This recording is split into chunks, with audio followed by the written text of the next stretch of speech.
अपना, क्योंकि पैसा मिलन लगने के बाद युग काल फिर अलग से रंग दिखाता है।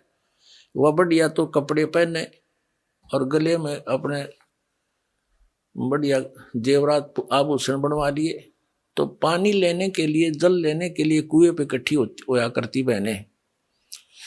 तो ब्राह्मणों के कुएं अलग होते थे, अन्य जाति वालों के अलग अलग हुआ करते थे। तो सब ब्राह्मणी इकट्ठी होती, तो वो पूछती कि ये नए नए आभूषण तू कैसे खरीद रही है। उसने बताया कि मेरा पति राजा के यहाँ कथा करने जाता है, मंत्र जाप करता, अनुष्ठान करता है, और राजा प्रतिदिन 1 चांदी का रुपया दक्षिणा देता है। तो उससे वार्ता हुई थी जिस बहन से, ब्राह्मणी से, उसने अपने पति के कान ठे कि आप यहाँ पड़े रहते हो, वो फलानी का घरवाला वहां जाता है और पाठ करता है, 1 रुपया डेली दक्षिणा देते हैं, और भी पंडितों की आवश्यकता है। वो कह रही थी आप भी चले जाओ। तो पंडित जी कहने लगा मैं तो ऐसा देसी सा पंडित हूं, और वो पढ़कार काशी विद्यापीठ, उसके बराबर में मेरी दुकान चलेगी नहीं। वह उसका सिर होगी, तू तो ऐसे बहाने में लाया करे हैं, तू धक्के खानता अंडे और जाते अच्छा माल मिला जाता नहीं। ज्यादा कहने से वो चला गया। और क्योंकि ऊपरली वेशभूषा तो ब्राह्मण की एक जैसी हो है, मंत्री से कहा जी मैं भी ब्राह्मण हूँ। कहा जब पंडित जी बैठो, उसका एक आसन लगा दिया और माला दे दी कि तो भी मोल दे मंत्र के लिए बैठ के। अब उन मंत्रों ने सुना कोई नहीं करता, वो पंडित अपने करते रहे, राजा लोग अपने मौज मस्ती कहीं घूमते रहो। अब वो तो बोला अपने संस्कृत के श्लोक, उसने तो याद थे, जो पहले वाला विद्वान पुरुष था। दूसरा था अनपढ़ मेरे जैसा, वो तो बोला मंत्र जैसे भूर भव स्व वो नको जो यू को है, जो यू को है, जो यू को है। अपना उसने भी 1 असरफी मिल गई सामने और 1 रुपया। मन में क्या, जो यूं को है, जो यूं को है। अगले दिन 2 दिन पीछे हुआ भी, फिर उसकी पत्नी भी लागी ऐसे हार श्रृंगार पैर के गई। वो तीसरी को पता लगा, उसने अपने पति को श्रृंगारा। उसने भी यही प्रार्थना की कि वो तो विद्वान है, दूसरा भी मेरे से कुछ ज्यादा ही जानता है, पर मेरी बात बने नहीं। ज्यादा कहने से वो भी चला गया।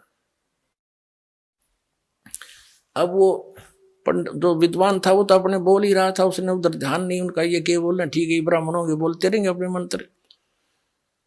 तो तीसरा पहुंचा, उसका भी आसन लगा दिया। पहला अपना संस्कृत बोल रहा है श्लोक शुद्ध, दूसरा है, तीसरा नो गया कब तक नंबेगी, कब तक नंबेगी, कब तक नंबेगी, कब तक नंबेगी, कब तक नंबेगी, मारी बकवाद। तो उसको भी शाम को 1 रुपया मिल गया। उसकी पत्नी ने फिर ऐसे ही अपना रूप बदला। तो चौथे से भी फिर ऐसे ही बात हुई, चौथा भी शंकर का चला गया, उसका भी लगा दिया वहां पर आसन।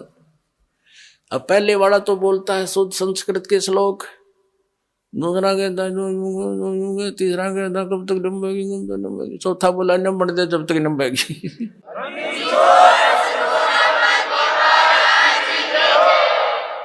तब ये संत न्यू देख रहे हैं नंबर दे जब तक नंबेगी, पर यह भी नंबर को ना, ये तुमने ऑनलाइन रखूंगा जब तक, या तो सारी जनता नहीं जाग लेगी, या तुम खुद नहीं कह दोगे हमारी गाड़ी खराब हो ली।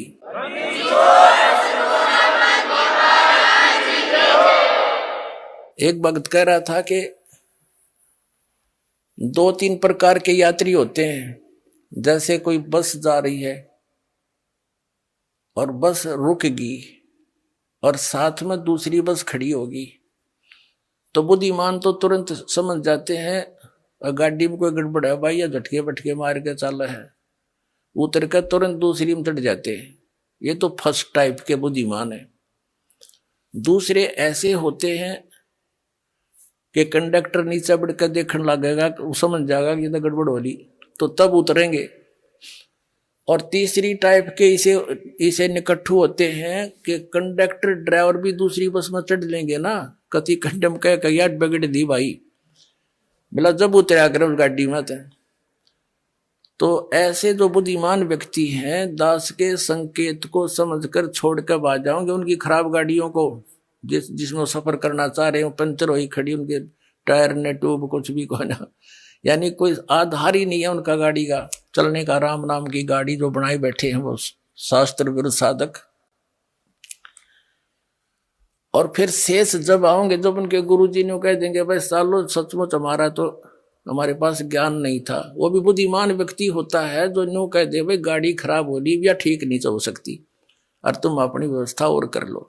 तो ये संत तो उन ड्राइवर कंडक्टर तो भी निकम्मे हैं, न्यू ना कहेंगे हमारा द्वारा भक्ति नहीं है और जाओ तुम ले लो नाम वाला जाके, ये तो उनसे भी नालायक है फिर तो कहने का भाव ये है पुण्यात्माओं, अब ये परमात्मा कबीर जी का आदेश है कि पूरे विश्व में ये सत संदेश जावेगा, पूरी पृथ्वी के जीव प्राणी परमात्मा के बच्चे बतेरे युगों से दुख पा रहे हैं, अब ये इस नाम को ग्रहण करेंगे, सतनाम को।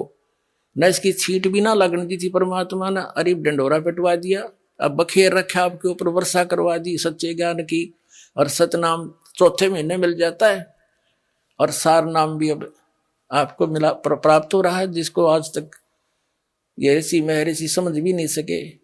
तो अब ये पूरे विश्व में जाएगा और सभी संतों को इस सत्य ज्ञान का लोहा मानना पड़ेगा, और उनकी भलाई है वो माने इस बात को, और अपना भी कल्याण करावें और उस परमात्मा के बच्चों को काल के उसमें। अगर आप ये वीडियो YouTube पर देख रहे हैं तो हमारे चैनल को सब्सक्राइब करें और बेल आइकन को दबाना ना भूलें।